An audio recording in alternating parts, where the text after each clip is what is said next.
Welcome to Flippening, the first and original podcast for full-time, professional, and institutional crypto investors. I'm your host, Clay Collins. Each week we discuss the cryptocurrency economy, new investment strategies for maximizing returns, and stories from the front lines of financial disruption. Go to flippening.com to join our newsletter for cryptocurrency investors and find out just why this podcast is called Flippening. Clay Collins is the CEO of Nomics. All opinions expressed by Clay and podcast guests are solely their own opinion and do not reflect the opinion of Nomics or any other company. This podcast is for informational and entertainment purposes only and should not be relied upon as the basis for investment decisions. Welcome to the second and final installation of this two-part exploration of investing for Bitcoin accumulation. I am joined by Tuur Demeester, who is the founder of Adamant Capital. Before starting Adamant Capital, Tuur was the editor-in-chief of Adamant Research, a global macro investment research firm. While most investment strategies focus on generating returns in US dollars, Tuur focuses instead on generating returns in Bitcoin, and he measures his success against Bitcoin. And if you've followed the growth in price of Bitcoin over time, you'll note that generating returns against Bitcoin is a much higher bar for an investor than generating returns against US dollars. While I won't comment on Tuur's fund specifically, I can tell you that there is a growing number of crypto fund limited partners who are looking for funds denominated in Bitcoin and which charge fees based on returns in Bitcoin. Tuur's general approach is in line with this philosophy. This deep dive is broken up into 4 chapters. Chapters 1 and 2 were covered in the previous episode. In Chapter 1, we explored why one would invest for Bitcoin accumulation. In Chapter 2, we discussed how investing for Bitcoin accumulation is different than investing for USD accumulation. In this episode, which is Part 2, we dive into Chapters 3 and 4. Chapter 3 is about the methods for investing in Bitcoin accumulation. And finally, in Chapter 4, we discuss Tuur's unfiltered thoughts on Ethereum and his take on the future of Bitcoin. We'll get to the episode in just a second, but before we get started, I'd like to pause for a moment to tell you that this episode is brought to you by Nexo. Here's a word from them. Nexo is the world's largest and most trusted crypto lender, offering automated instant crypto credit lines, which allow you to use your crypto, for example, Bitcoin, Ethereum, or XRP, as collateral to get cash in over 45 fiat currencies and stablecoins without selling your crypto assets. Nexo also offers interest-earning accounts yielding up to 6.5% per year for stablecoins and euros. Interest is paid out daily, and you can add or withdraw funds at any time. Nexo is also a strategic partner of exchanges, OTC desks, traditional and crypto funds, helping them earn interest on idle stablecoins and fiat. The company's growing portfolio of structured institutional products includes fully collateralized, continuously rebalanced swap agreements, allowing counterparties to effectively manage their balance sheets. Check them out at nexo.io. This episode is also brought to you by the Nomics API. If you need an enterprise-grade crypto market data API for your fund, smart contract, or app, or if you need historical CSV dumps of trading data from top exchanges or even obscure ones, then consider trying out the Nomics API. Our API enables programmatic access to clean, normalized, and gapless primary source trade data across a number of cryptocurrency exchanges. Instead of having to integrate with multiple exchange APIs of varying quality, you can get everything through one screaming fast fire hose. If you found that you or your developer have to spend too much time cleaning up and maintaining datasets instead of identifying opportunities, or if you're tired of interpolated data and want raw primary source trades delivered simply and consistently with top-notch support and SLAs, then check us out at nomicsapi.com. Finally, if you'd like to order historical cryptocurrency market data as CSV exports from top exchanges, email us at sales@nomics.com. Okay, back to our regularly scheduled program. Here's part 2 of my conversation with Tuur Demeester from Adamant Capital. Enjoy.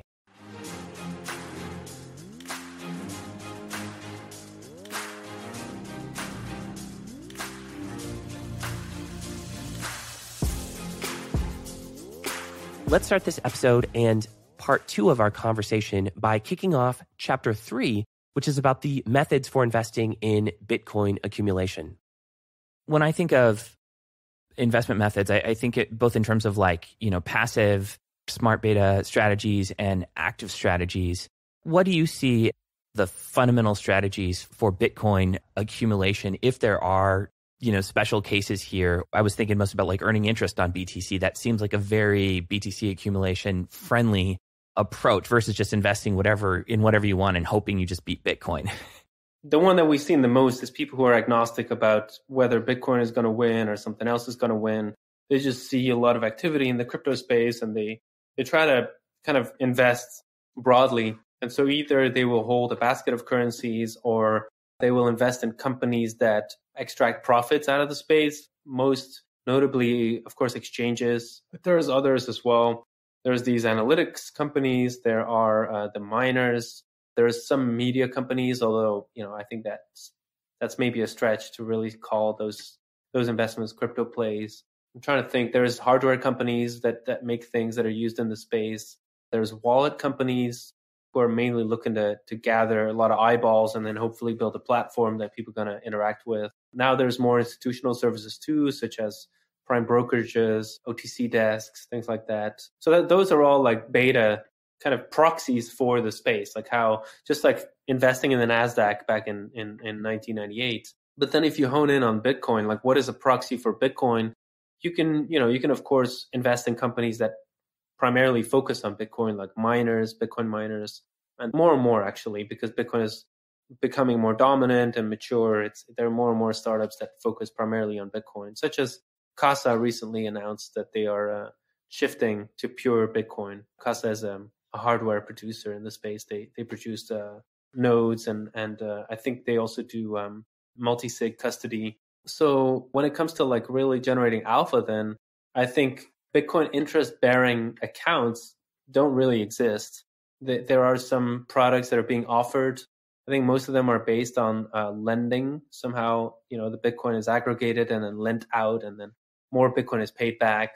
There are pools of Bitcoin that are used as collateral for certain activities.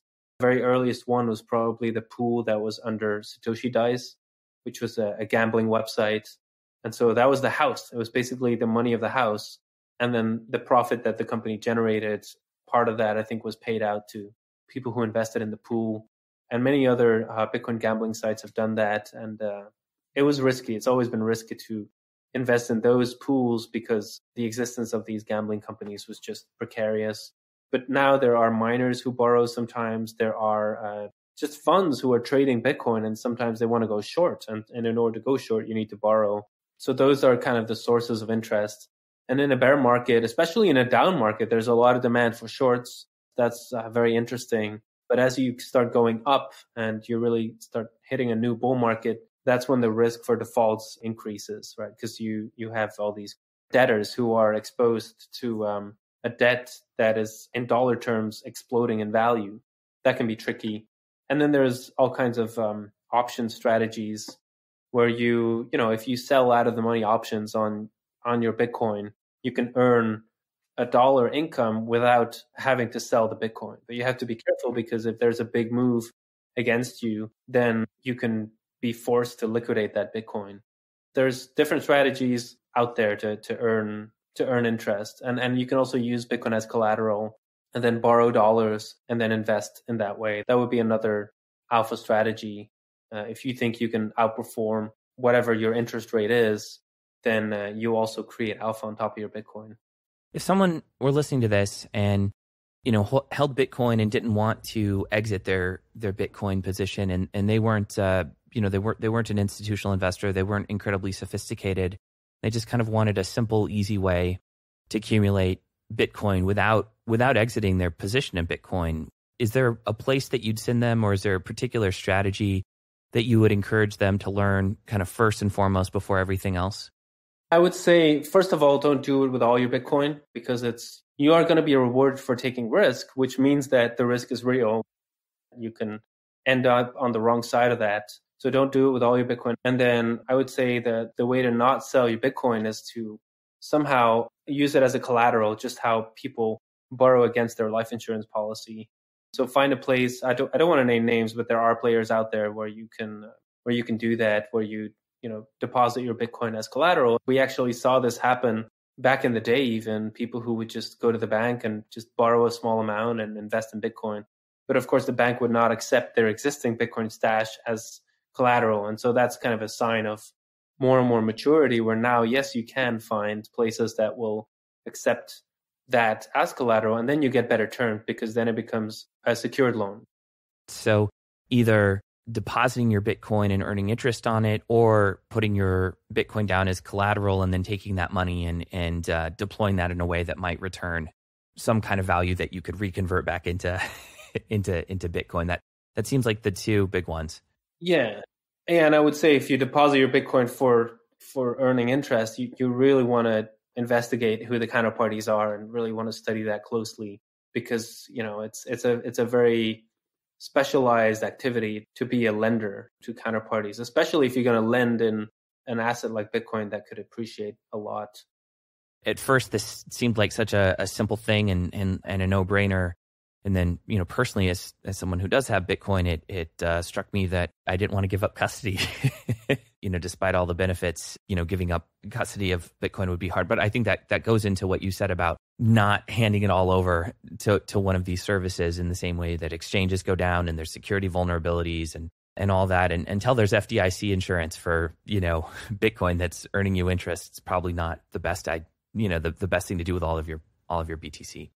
If you look throughout history and you look at, for example, bond rates, like government bonds, and they were all denominated in gold, and they were just super high in the Middle Ages and the 15th, 16th century, like 20%. And so if you look at it on an aggregated chart, it's like, wow, like you could have made a killing. It's so easy. Just, buy these bonds and you get 20% or 15% a year, until, of course, you take into account the default rate, which was very high at the time. So it's like, only if you were able to jump from bond to bond and not have those defaults happen, that's when your annual return would have been 20%. So that's a big if. I think from a risk profile or risk assessment perspective, again, personally looking at this stuff, I've definitely had the thought like, hey, I could deposit a bunch of BTC here and earn interest on it. Or I could put this down as collateral. Some places let you take, let's say 50% of the value of your BTC out as a loan. And I don't like the latter situation because I'm paying interest rather than earning it. But I also like that worst case scenario, I still have 50% of what I originally deposited versus, maybe earning a little bit of interest, but losing all the principal. How do you think about that? I generally agree. It's always a trade-off. The market will price risk for you, and sometimes the market will misprice. But yeah, like one common strategy is with earning interest is putting it to work at an exchange where other traders will borrow your Bitcoin to go margin long, right? That becomes their part of their trade, is that they've borrowed your Bitcoin to go long, and that's all behind the scenes, and just the exchange just pays you for the risk. But you are exposed to keeping those and trusting those Bitcoin to that exchange. So if you bet on the wrong exchange and they go belly up or they get hacked, you might get a haircut on your initial deposit. Do you know of any trustless ways to either borrow or lend BTC? I don't. Maybe the Lightning Network is probably going to be closest. Hey, this is Clay cutting in from the editor's booth for a bit of commentary about the Lightning Network. The Lightning Network takes transactions away from the main Bitcoin blockchain. This practice should decongest Bitcoin blocks and reduce transaction fees. The Lightning Network could enhance Bitcoin's utility as a medium for daily use, which includes borrowing and lending. Okay, back to Tuur. I'm very skeptical of, when people use the word trustless in the context of borrowing and lending, because there's this huge problem. It's called the Oracle problem, first of all. It's like, if you want to get information into a trustless system, well, then that is Achilles' heel, because that's where wrong information can be inputted to activate a payout, for example, of a smart contract. And then you're screwed, even if technically you won the bet or whatever. And then the other challenge is identity. How do you know that I am who I say I am? And how do I know that you are who you say you are? How do you do identity in a kind of decentralized or trustless environment? And then it's like, often heard answers like, we'll do it reputation based. One of the ways that we've seen in the early peer-to-peer lending spaces of Bitcoin, people would set up an account and they would set up, I think it was like reputation loans. So they would say, okay, I want to borrow 3 Bitcoin, 5 Bitcoin, whatever. And then I just show the marketplace that I'm reliable because I consistently pay it back. Well, how do you know as a new investor, how do you know, looking at my reputation, maybe I was paying it back to myself just to build up that reputation. Maybe I built a couple sock puppets accounts that received my own money back with interest. So it was free. In my view, fundamentally, there's always going to be risk. Like if you get a return on your investment, that means that's a premium for the risk that you're taking. And that cannot be undone. And even in Lightning is slightly more risky than just holding your own private keys. So even that reward is for a form of risk. I wonder, as someone who has a reputation for being a Bitcoin guy, Bitcoin maximalist, maybe that's a mischaracterization. Are you ever a little bit jealous of some of the DeFi, decentralized finance solutions that exist on the Ethereum blockchain, like collateralized debt positions with DAI, or what Dharma is doing that appears, at least on the surface, to be more trustless in orientation than alternatives that might exist for Bitcoin? Not really. And obviously, I mean, I have this write-up out there that's like, what if I'm wrong? Basically, this kind of soul searching of like, oh my God, what if Bitcoin is beta max and it looks better on paper, but actually Ethereum is the VHS? Because, I mean, to me, all these applications on top of Ethereum, they all rest on the premise that Ethereum is stable, will be stable, is decentralized, will remain decentralized, etc. And if that changes, then the whole value proposition could be turned upside down.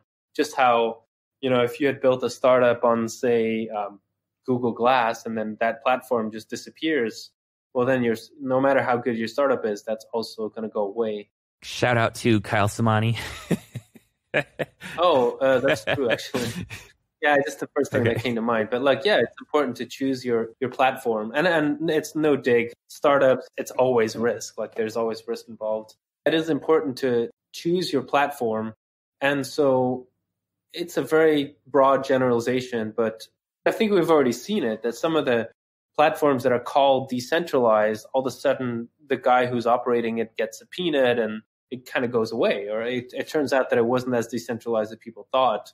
So I think you have to be careful. It's not because something is called decentralized that it actually is, and it's not because something is called trustless that it actually is. I haven't studied these platforms in depth, although with DAI, I think I have some friends of mine, they were comparing it to like the yen carry trade. The yen carry trade is this idea that because interest rates were so low in Japan for so long, you could basically borrow yen in Japan, then turn around, convert it to dollars, invest it in dollar denominated government bonds, earn an interest, and then just pay it back in yen for super cheap. So it's like free money. But then, of course, as soon as interest rates start rising in Japan, the whole carry trade unwinds, and there's a run for the hills.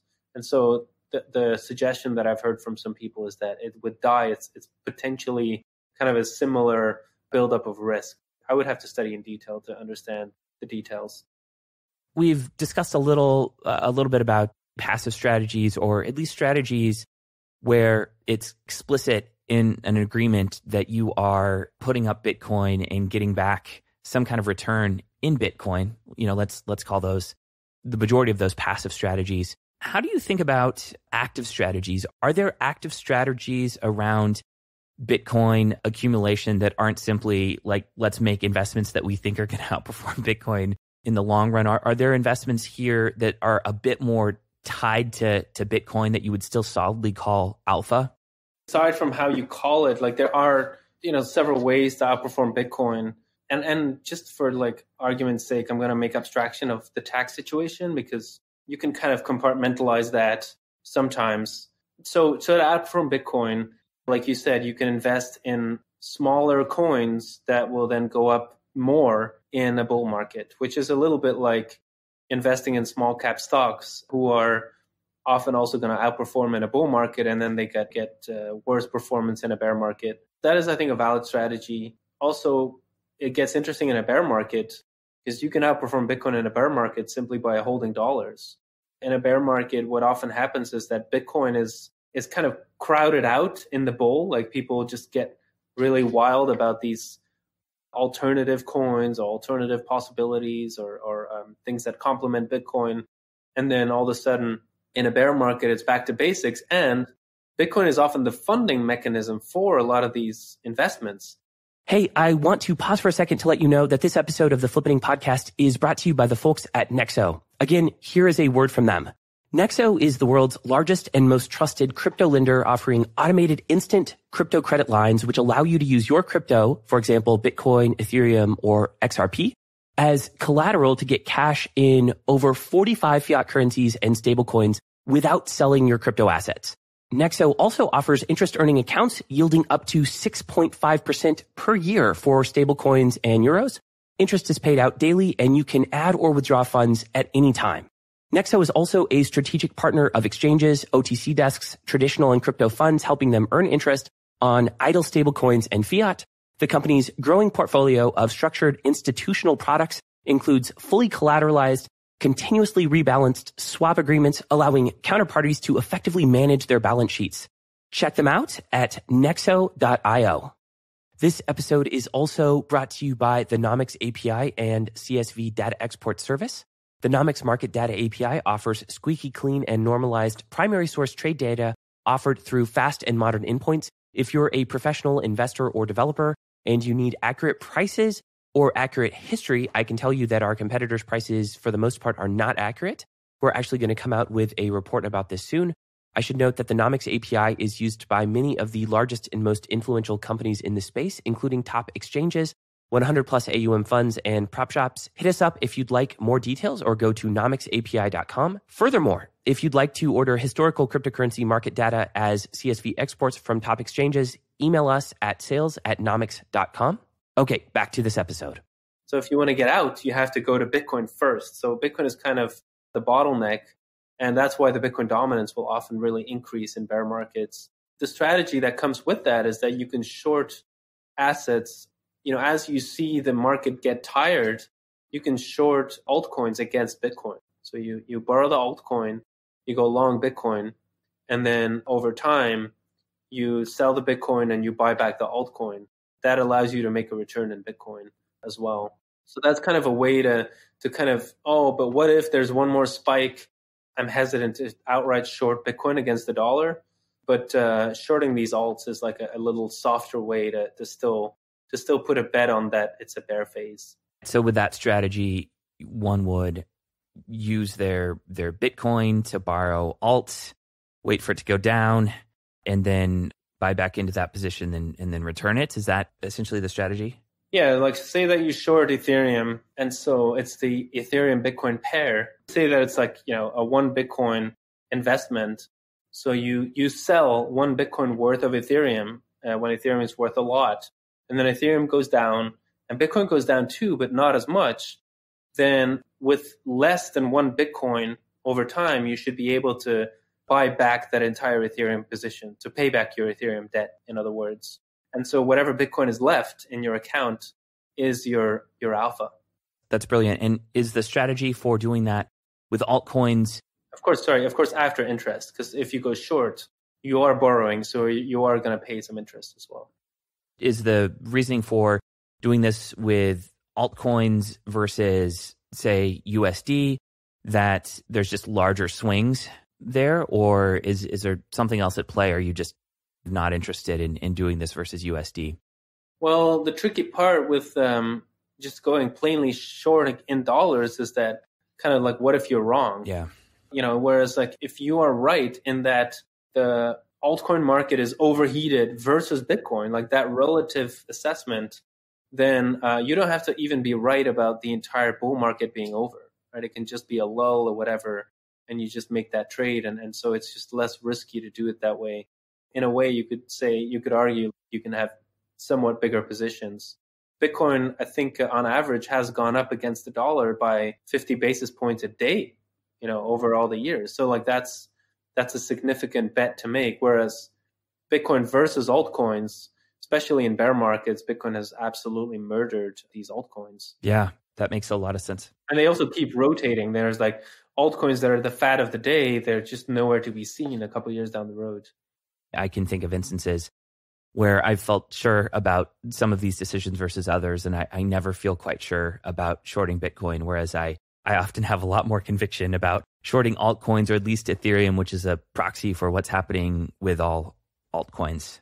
I think so, yeah. It's a good proxy for the altcoin market. Anything else we should be covering on active strategies for accumulating BTC? I think that, other active strategies are more in the options sphere, where you, like I said, you sell out of the money options, or you use your long-term conviction as an asset. And so you'll buy really long-dated options because you have that long-term belief and you're willing to swallow the short-term volatility. So that's a way to also get rewarded in Bitcoin and possibly generate alpha. It seems like there's the HODL strategy, which is premised on the long-term faith in BTC, but it seems like you could do some interesting things if you combine that HODL strategy, which is this just overall faith in BTC as an asset, with this accumulation strategy where you're willing to be a little bit more active.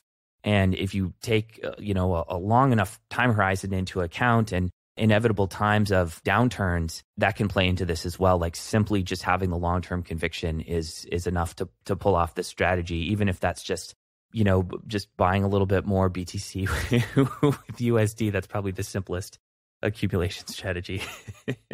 Right. Okay, with all of this established, let's kick off chapter 4, which is about Ethereum and the future of Bitcoin. Tuur, the second big think piece I read from you was about Ethereum. You wrote a Medium piece about Ethereum and how you might have been wrong about it and its potential. What's your stance today on Ethereum? It's still the same. I just see the network increasingly grow, more centralized. That's kind of the problem with these hard forks, is that every time you do a hard fork, you probably lose some nodes that are just not catching up with you, or they're sick and tired of doing these upgrades and having this really top-heavy system. And so the less nodes that run your system, the more you start looking like a PayPal. And that has always been my concern, is that by not, to me, it's almost like a misunderstanding. I don't know if it's deliberate or accidental, but not understanding that blockchains are for validation, not for execution. And Ethereum has always built execution, or this idea that you have to execute these smart contracts on the blockchain, which is super expensive and it's super slow to do that. Whereas Bitcoin has always had this idea of course, we're going to do smart contracts, but the blockchain is going to be for like verification purposes only, for validation only. And therefore, it's okay that it's very lean, this blockchain. And actually, we want it to be lean because then we can have 50, 100,000 nodes around the world where it's super robust and that we can't get hijacked so easily. But like right now, as far as I understand, it's pretty much impossible to run an Ethereum node, not on a phone and not really on a Raspberry Pi or kind of a cheap system.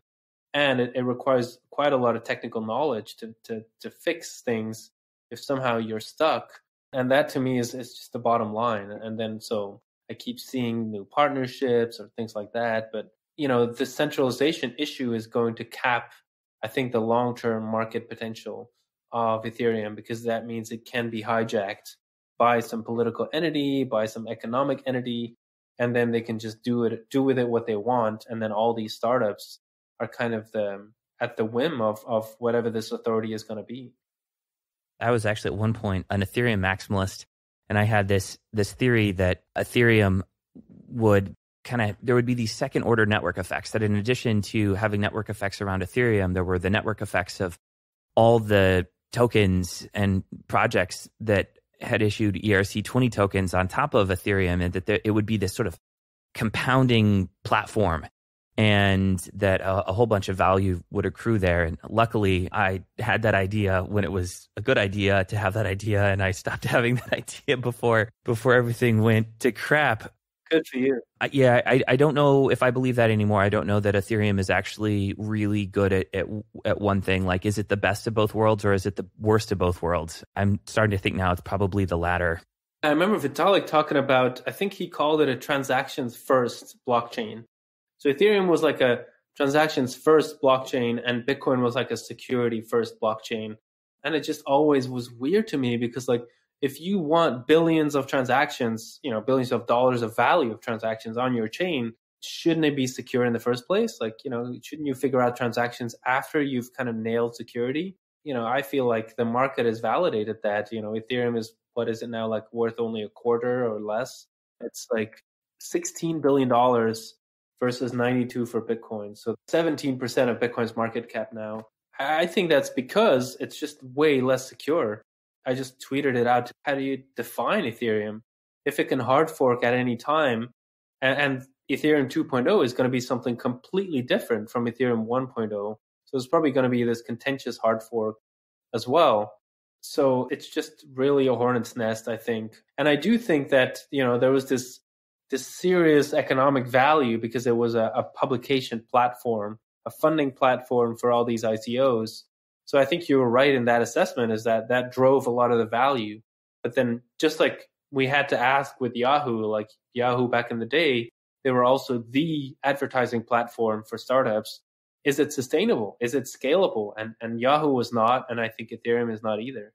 What about a lot of the things that we turn to Ethereum for? Things like faster payments, faster settlement times, smart contracts, decentralized finance. Do you see Bitcoin having its own version of those? Obviously, we have the Lightning Network for faster payments, although it's still a little cumbersome. There's things like Rootstock. With Rootstock, you can start doing decentralized finance. Do you see any of that happening anytime soon? Or do you think Bitcoin is going to remain this hard store of value and not try and do much else?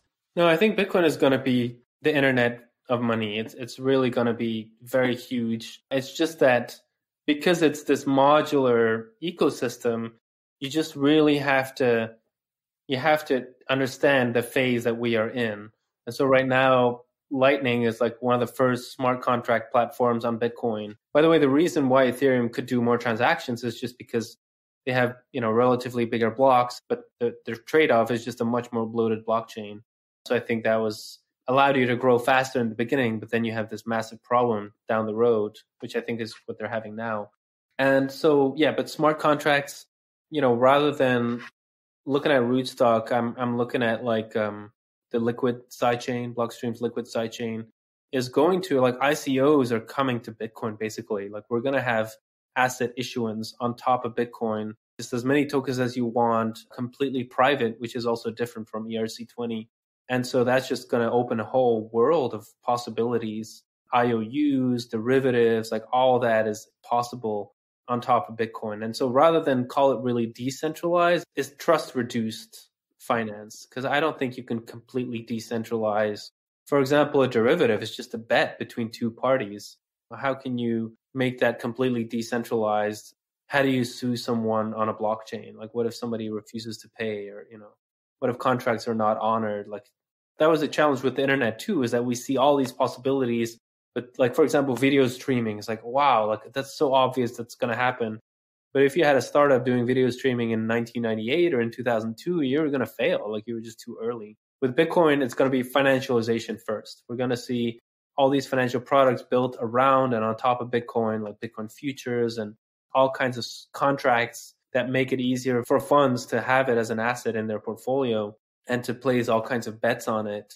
And then, the bottom-up structure is going to be a bit slower, first with Lightning, and then we'll see more sophisticated things down the road. But to me, it makes sense to focus on, first walk, then run. And even just having Bitcoin be a very secure network is hard enough. Like, even getting the miners to not be extremely centralized is a challenge. But I mean, people can work on what they want. That's the beauty of this. It's an open ecosystem. So I might be wrong, and maybe we'll see these crazy smart contracts in a few years already.